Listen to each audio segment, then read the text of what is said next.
बिस्मिल्लाहिर्रहमानिर्रहीम। अस्सलाम वालेकुम नादरीन, आप यूट्यूब चैनल देख रहे हैं। मैं इमरान खान हूँ। मियाँ नवाज शरीफ साहब ने अब लंदन में मरियम नवाज़ पहुँची हैं तो कुछ तो करेंगी, और उन्होंने मियाँ नवाज शरीफ साहब को भी उसी ट्रैक पे चढ़ा दिया है जिस पे वो खुद चढ़ी हुई थी। और मियाँ साहब से एक ऐसी प्रेस कॉन्फ्रेंस कर दी है जिसके बाद सवालात ही सवालात खड़े हो गए। मियाँ नवाज शरीफ साहब ने पाकिस्तान के इदारों और पाकिस्तान की इस्टेब्लिशमेंट के ख़िलाफ़ एक लंबी चार्जशीट जो है वो सुना दी है। आज ना सिर्फ वो सुनाई है बल्कि बहुत अजीब मियाँ नवाज शरीफ साहब ने बातें की हैं।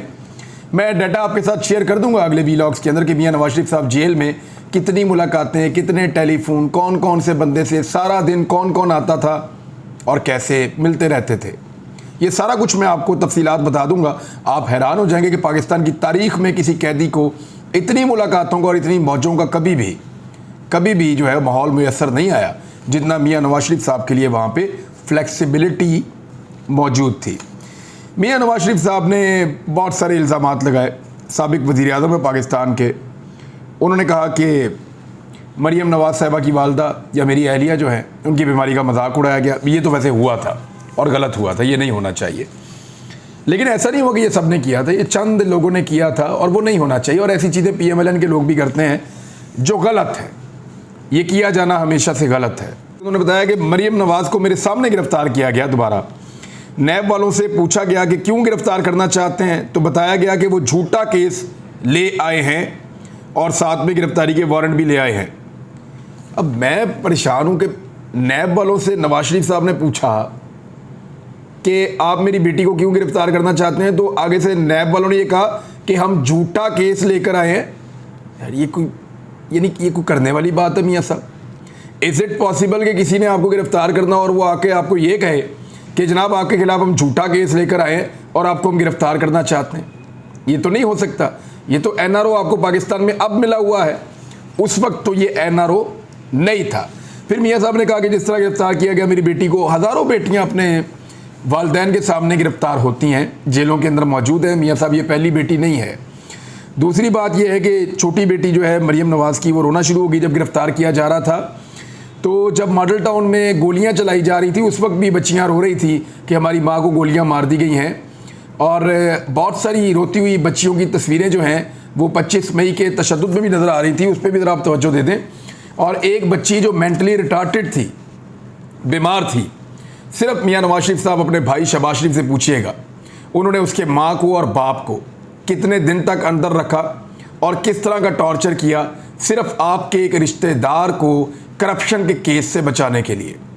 एक बच्ची जो ज़हनी तौर पे माजूर थी, वो अपनी माँ के बगैर खाना भी नहीं खाती थी।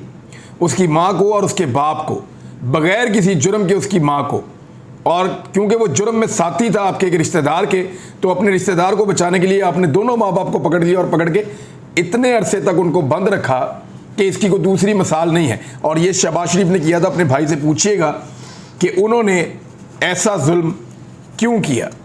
मियाँ साहब ने एक बड़ी दर्दनाक कहानी अपनी सुनाई है, लेकिन ऐसी बेशुमार दर्दनाक कहानियाँ पाकिस्तान की जेलों में मौजूद हैं।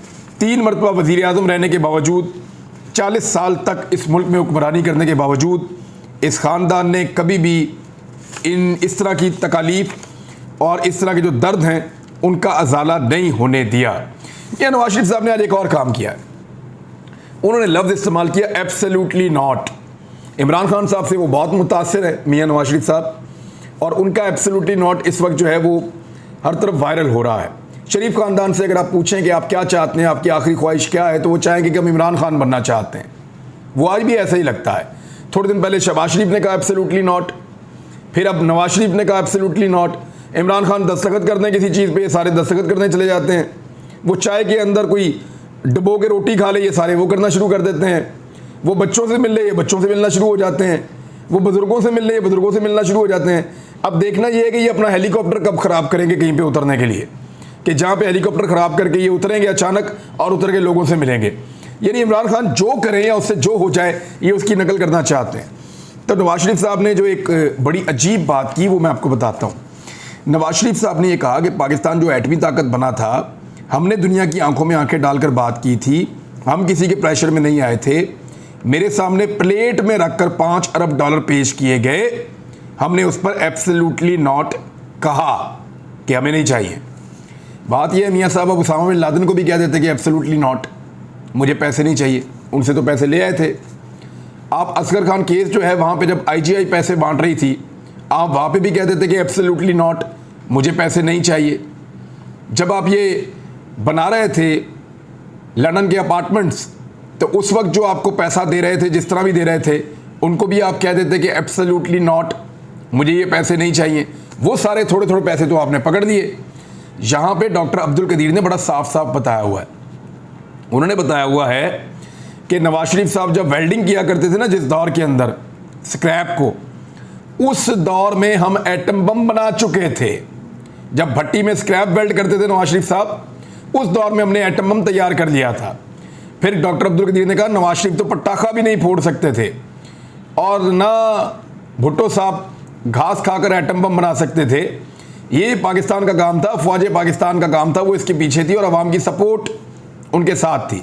लोगों ने नवाज शरीफ साहब को कहा था कि धमाका करो, नहीं तो लोग की ताड़ा धमाका कर देंगे। और मियाँ साहब को मजबूरन ये करना पड़ा था, और मजबूरी भी ऐसी कि मियाँ साहब ने सिर्फ इसलिए कि मैं दुनिया के सामने कसम खा सकूं कि मैं इसके हक में नहीं था, मियाँ साहब ने एटम बम का बटन नहीं दबाया। मियाँ साहब को बार बार कहा गया कि आप वज़ीर आज़म पाकिस्तान हैं, आगे बढ़िए, बटन दबाइए, एटमी धमाका कीजिए, तो मियाँ साहब ने इनकार कर दिया, और भी लोगों ने। और फिर डॉक्टर अब्दुल कदीर खान ने वहाँ पे एटमी धमाके किए और इसका तजुर्बा किया। अब उसका क्रेडिट डॉक्टर अब्दुल कदीर खान ने तो लिया नहीं। ये मियाँ नवाज शरीफ साहब हर जब तक इनकी सियासत रहेगी तब तक ये उसका क्रेडिट लेने की कोशिश करते रहेंगे। मियाँ साहब ने कहा कि उनको निकाला गया, उनको पकड़ा गया, उनको रुसवा किया गया, उनके ऊपर केसेस बनाए गए। साकिब निसार साहब का भी नाम लिया और उन्होंने कहा कि वो एक ऑडियो भी आई हुई है। लेकिन जो इल्ज़ामात मियाँ नवाज शरीफ साहब ने लगाए, यही इल्ज़ामात जो चीफ जज थे गिलगित बल्तिस्तान के राणा शमीम साहब, उन्होंने यही इल्ज़ामात लगाए थे। अब जो इल्ज़ामात नवाज शरीफ लगा रहे हैं वही इल्ज़ामात राणा शमीम भी लगा चुके हैं, रिटायर्ड जज। लेकिन राणा शमीम उन इल्ज़ामात पे माफ़ी मांग चुके हैं और अपने आप को गलत करार दे चुके हैं। मियाँ साहब फिर लगाई जा रहे हैं। यानी मियाँ साहब वही इल्ज़ाम लगाएं तो ठीक है, राणा शमीम लगाएं तो वो जाके अदालत में माफ़ी मांगते हैं। इसीलिए तो कहते हैं कि शरीफ ख़ानदान को हमेशा से एक सहूलत मैसर है कि ये किसी भी इदारे के खिलाफ कुछ भी कर सकते हैं और इनके लिए आम माफ़ी होती है, इनको 7 खून माफ़ है। दूसरा वो कहते हैं जी साकिब निसार की ऑडियो, तो साकिब निसार की ऑडियो जो है उसका तो पोस्टमार्टम GOT भी इनका अपना ही कर चुका है कि वो एक एक क्लिप निकाल के उन्होंने चला दिया था, कहाँ कहाँ से इस ऑडियो को इकट्ठा करके ये पूरी ऑडियो तैयार की गई है। लिहाजा मियाँ नवाज शरीफ साहब के इस बयानिए में कोई वक़्त नहीं है। हाँ, एक चीज़ है, मियाँ साहब ने जितने इल्ज़ामात लगाए वो लगाए पाकिस्तान की इस्टेब्लिशमेंट पर। इस पर फवाद चौधरी साहब का भी एक, बाकी लोगों का भी मौक़िफ़ आ रहा है, इस तरह सबका मौक़िफ़ आएगा। देखें, फवाद चौधरी साहब ने कहा कि नवाज शरीफ की प्रेस कॉन्फ्रेंस इदारों के खिलाफ चार्जशीट है और इसका जवाब रजिस्ट्रार सुप्रीम कोर्ट और ISPR दें, इनके तमाम तर इल्ज़ामात इदारों पर हैं। यानी इमरान खान तो तब वज़ीर आज़म भी नहीं थे, कुछ भी नहीं थे जब इनके साथ ये सारा कुछ हो रहा था, तो वो कौन था जो ये सारा कुछ कर रहा था। वैसे माजी में मियाँ नवाज शरीफ साहब ने नाम लिया था जनरल कमर जावेद बाजवा साहब का भी, कि आपको हिसाब देना होगा।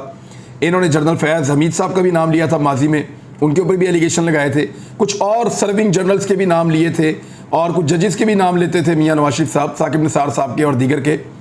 तो क्या वो अब जज साहिबान या वो जो जनरल साहिबान हैं, मियाँ साहब उन्हीं की तरफ इशारा कर रहे हैं, क्योंकि बता तो वो चुके हैं हमेशा से ये कौन लोग हैं और गिला शिकवा उनका वही है। इससे अखज़ क्या होता है?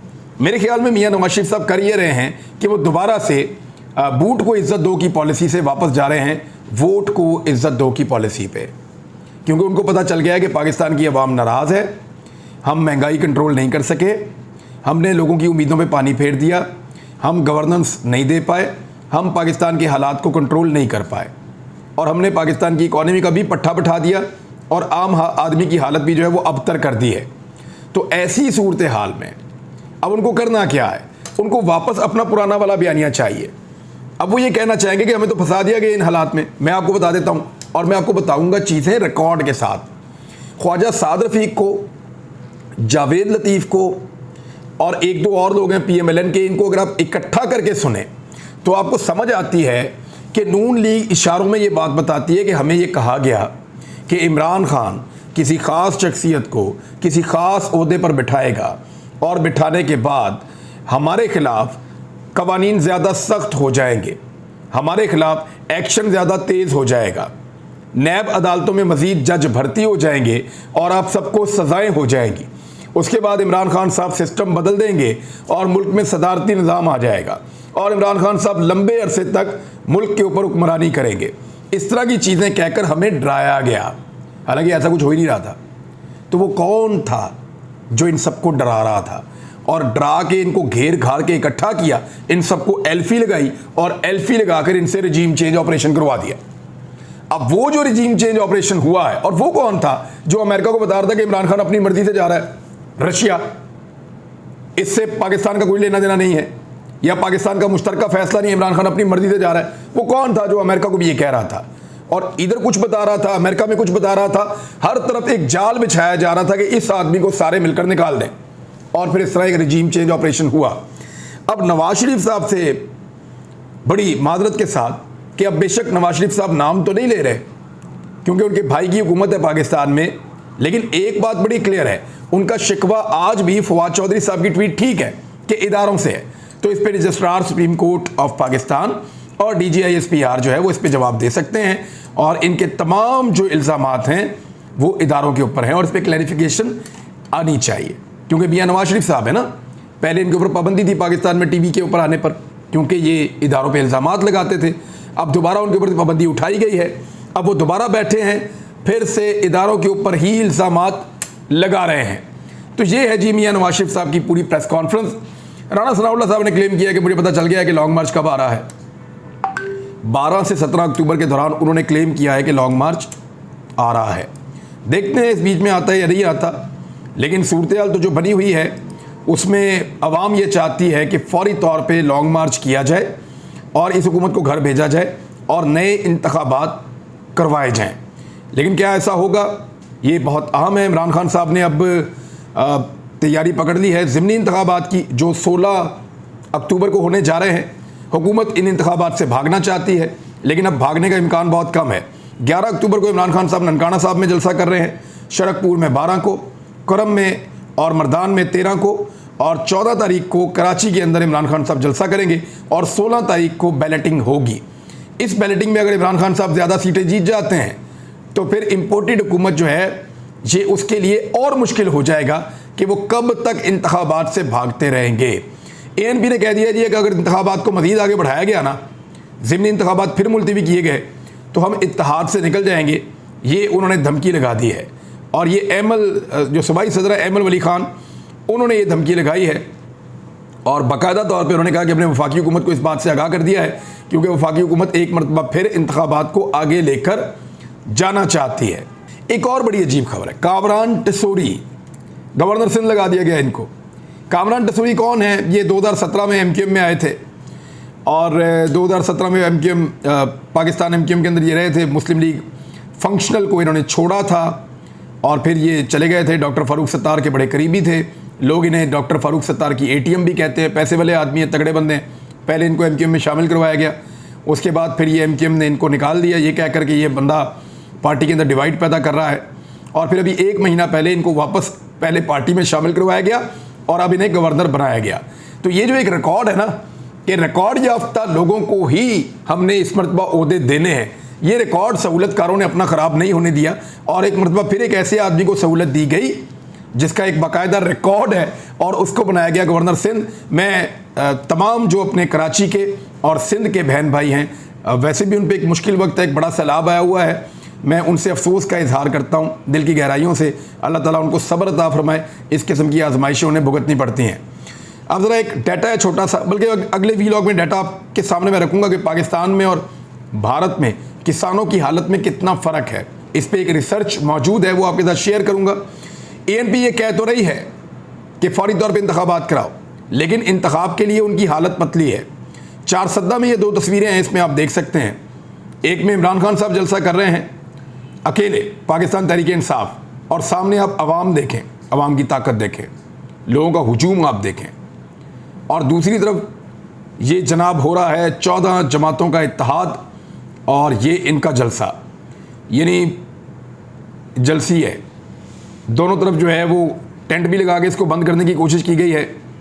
फिर जो छोटा सा एरिया बीच में रखा गया उसके अंदर भी लोग पूरे मौजूद नहीं हैं, ज़्यादातर एरिया खाली है। तो ये किस तरीके से इमरान खान साहब का मुकाबला करेंगे और किस बुनियाद पे ये कह रहे हैं कि 16 का इंतखाब हमने लड़ना है, फैसला तो हो चुका है। लेट्स सी कितनी धांधली हो सकती है उसको हम देखेंगे। अब तक के लिए इतनी अपना ख्याल रखिएगा, अपने इस चैनल का भी। अल्लाह हाफ़िज़।